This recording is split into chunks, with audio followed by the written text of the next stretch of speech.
Tubi delivered with its live Super Bowl stream, outperforming YouTube TV and broadcast in the process, and way more people streamed the game than the 13.6 million using Tubi. Listen on to find out how many.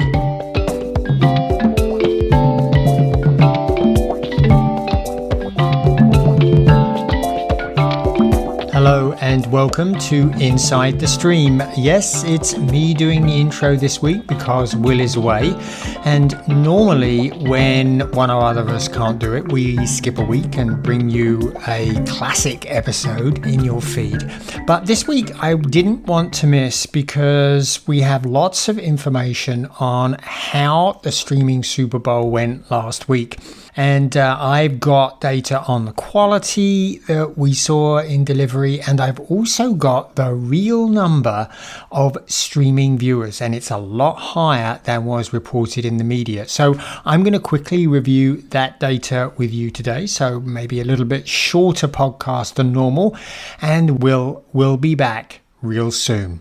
Okay, so let's talk about Super Bowl 59 and in particular the streaming version of Super Bowl 59.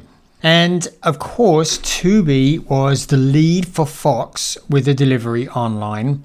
And by and large, it did a pretty darn good job in delivering. And as you know, if you've been listening to the podcast before, I was quite nervous about how Tubi was going to do. Part of my nervousness was actually borne out. I think a lot more people did come to Tubi because it was broadcasting or streaming rather in Ultra HD. But the other part was it was very capable in its delivery. And what I did during the Super Bowl, I'm sure while you were drinking and enjoying the game and watching the ads, I was busy with my stopwatches and my screens to get a real handle on how things looked from this point of view of delay behind broadcast and start times. That is the time it takes for the live stream to start once you press play.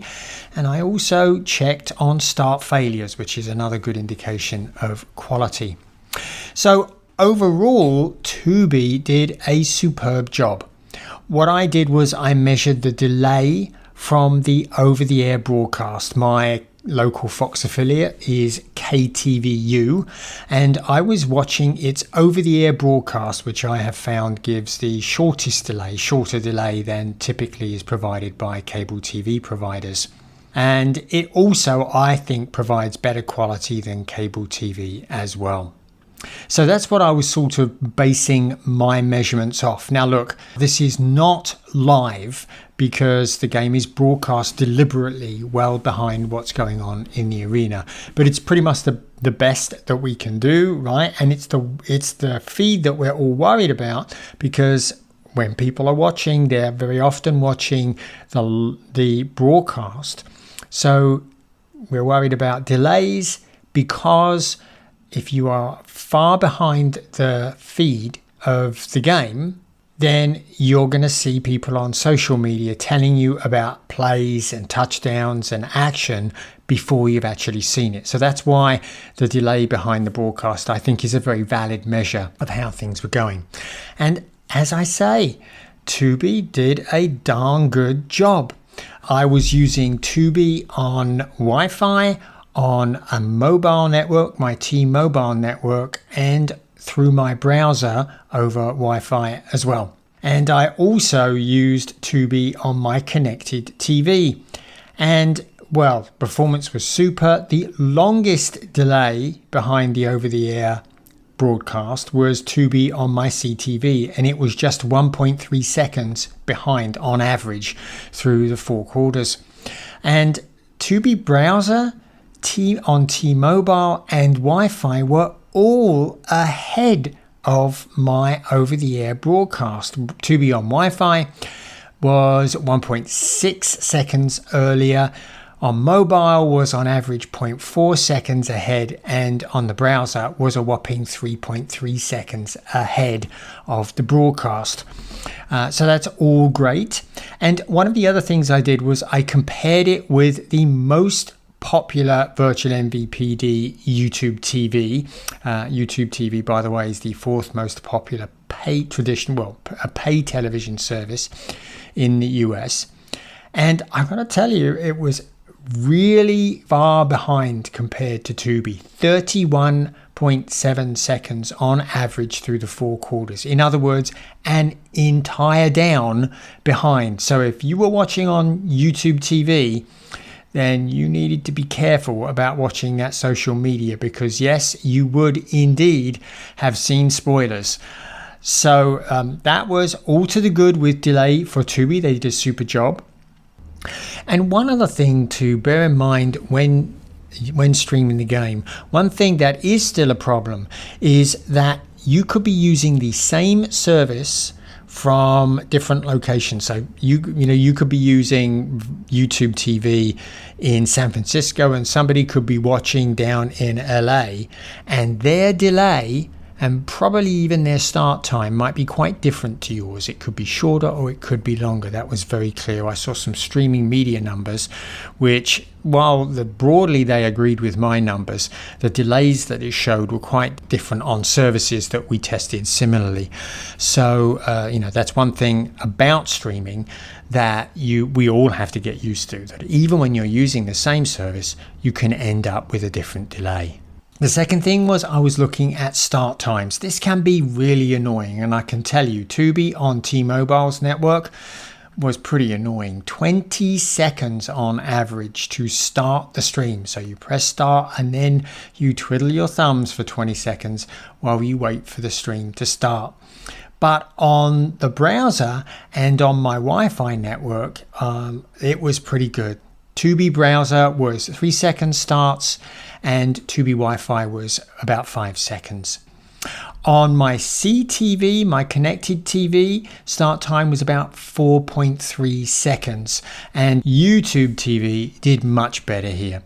It had a start time of 2.3 seconds, so that was actually faster than Tubi on any of my devices. And I am delighted to say that I saw no start failures. Every time I selected start, the stream did eventually start.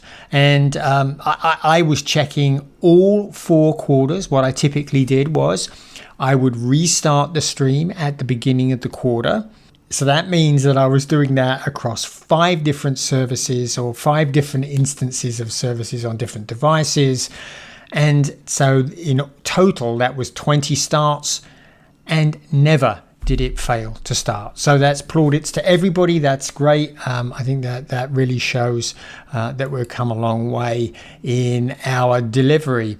Video quality, Tubi again was great. I can't say it was 4K, but to me the stream looked a little sharper than my broadcast from KTVU. Now, KTVU does not broadcast in Ultra HD, and I wasn't watching on a next-gen feed because my next-gen channels are too weak in my area for me to get a reliable signal. But compared to the HD signal that was broadcast on Fox, I thought Tubi was a lot sharper, and the colors were a little brighter as well. And I was looking at the game on my Sony 65-inch TV. So it was a pretty big TV, so I had plenty of opportunity to see what was going on. And one note for all of the digital streams, once again, they really struggled with confetti. This is always at the end of the game. There's the big celebration where they send the confetti up, and there were a couple of shots where honestly it was impossible to discern what you were looking at, and you certainly couldn't see anybody in the confetti. It was just a sort of green and white mess. Looked like white noise to me. Okay, so that's the quality. The quality was pretty darn good in my opinion, so plaudits to Tubi for actually being able to deliver on its promise of delivering an Ultra HD-like picture.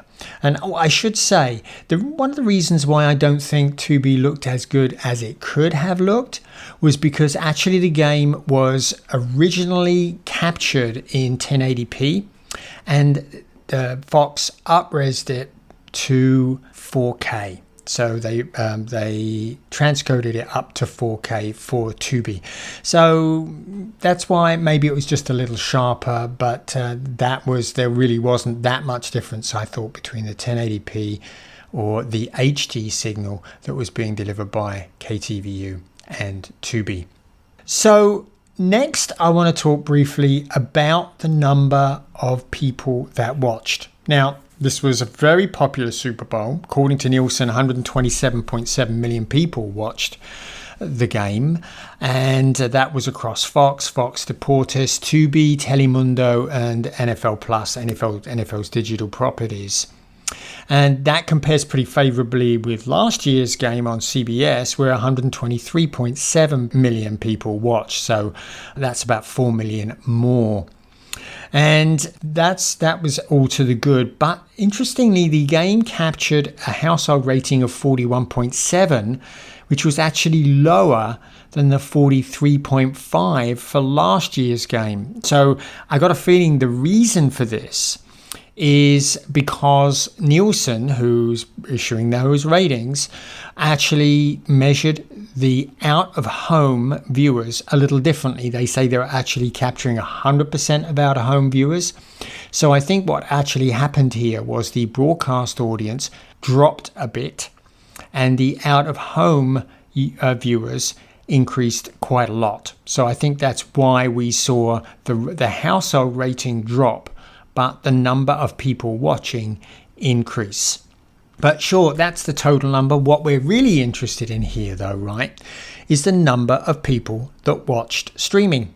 Well, according to the company, the number of people that were watching on Tubi was 13.6 million, and then about another 0.9 million on NFL digital properties. And actually, that's the average minute audience, AMA as it's called. And how that's calculated is you just take the total number of minutes delivered, that's to everybody, the total number of minutes delivered, and you divide it by the length of the event, in this case, the Super Bowl. So that's how they got that 13.6 million for Tubi and 0.9 million for NFL digital properties.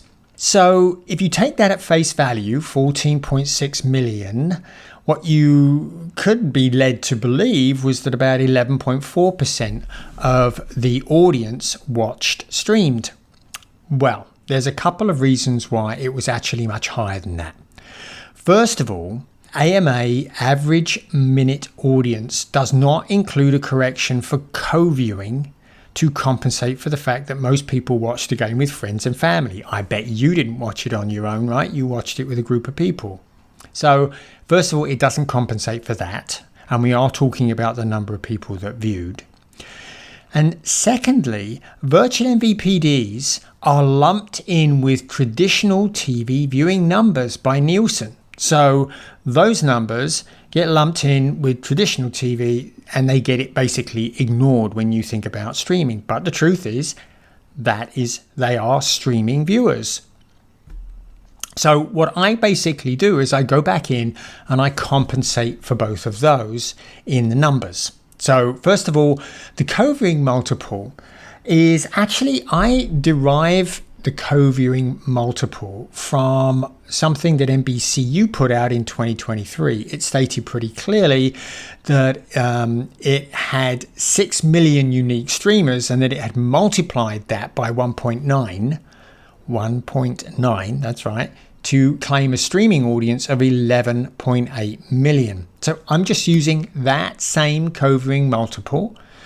And when you do that to the 14.6 million streams, you get 27.7 million. So that's a big increase in the actual number of viewers who might have been watching those streams that were being streamed to people's homes. Okay, so that's a correction there to Fox's Tubi plus NFL digital properties numbers. But what about those virtual MVPDs? We have to include those. Well, my estimates say that there are about 19 million virtual MVPD subscribers in the US. But we can't use that number because some of that number couldn't watch the Super Bowl on their service. For example, Philo, which just said that they had 1.3 million subscribers, well, they don't do news and sports, so we have to take all the Philo subscribers out. Secondly, Sling TV, well, it mostly doesn't carry local TV stations, so we have to take all of those out. I think they only have 18 Fox affiliates, so we take most of the Sling TV users out. And so when you do that, you end up with about 16 million virtual MVPD subscribers who actually could have watched the Super Bowl through their service if they had wanted to. Okay, so what are we going to do with that number? Well, we're going to take a very simple swipe at it and say about the same number of people watched using virtual MVPDs as Nielsen calculated as the rating, which was 41.7%. In other words, about 6.6 million virtual MVPD subscribers were tuned into the game. Okay, so that's subscribers. So applying our co-viewing multiple of 1.9, we get to about 12.7 million of the virtual MVPD viewing audience. So adding all that up, what we end up adding the 12.7 million virtual MVPD viewers to the 27.7 million from Fox and other streaming sites, the total number of streaming viewers for Super Bowl 59 was about 40 million. So since the total audience claimed by Fox is 127.7 million, that means almost a third, 31%, watched a streamed version of the game. And last year, it was 25.6 million watched a streaming version of the game, which was about 21%. So this was a big 10% jump in viewers for Tubi's stream and for virtual MVPDs. And you know, there were a couple of reasons why this was such a big jump. One is, of course, that traditional pay TV continues to decline rapidly, another 12% in 2024. So that's one reason. But the other reason is that unlike last year with CBS, where you had to pay for Paramount Plus if you wanted to watch the game, Fox made it available for free on Tubi in Ultra HD or something very close to it. And so that attracted a lot more viewers. So what this tells me is I think we sort of crossed a line here. I think we are at a stage now where streaming has proved that not only can it deliver a great experience, but it can also deliver that great experience to a mass audience.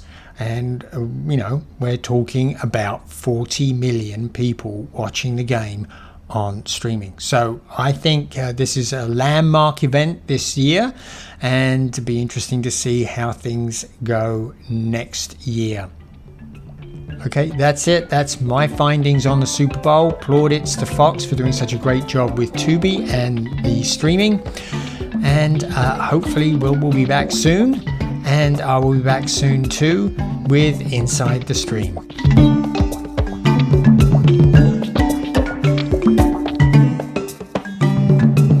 Inside the Stream is a production of In-Screen Media and Video News. All rights reserved.